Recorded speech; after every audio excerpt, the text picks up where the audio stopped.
পেয়ারা চলে যাবে এখান থেকে শ্যামবাজার, বুঝতে পারলাম? জানতে পারবেন না, মারামারি দরকার নেই।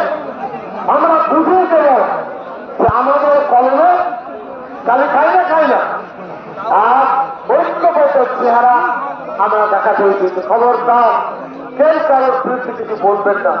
আমার কাছে অনেক প্রশ্ন এসেছে, আমি ছেড়ে দিয়ে কিছু বলতে চাই না। ইমাম সাহেবদের বলবো, আপনারা আমাদের ছেলে, আমাদের ভাই। আমরা মাদ্রাসা থেকে ইমাম তৈরি করি, আমরা আলম কারিগর।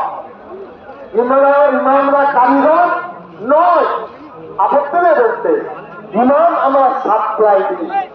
মসজিদকে রাজনীতির আখড়া করতে আমরা দেব না, কথাই বলে গেলাম আপনাদের সাথে।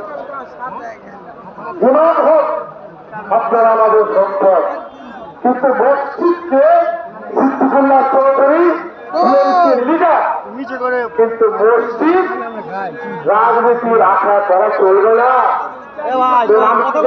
জানি না ঠান্ডা লাগাবো, কি বলবে তারা? বলবে বাবা, বলবে ভারত সেবার সঙ্গে যান, হবে না?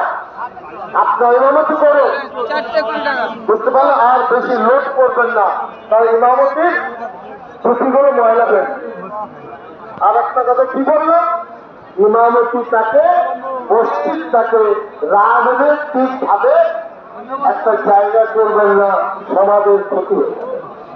মসজিদের পবিত্রতা নষ্ট, ওরা আমাদের ছেলে, আমাদের ভাই। আর বড় হুজুর আলেমদেরকে বুড়ো আলো তাকাবেন না, এটা 3 নম্বর কথা বলছি।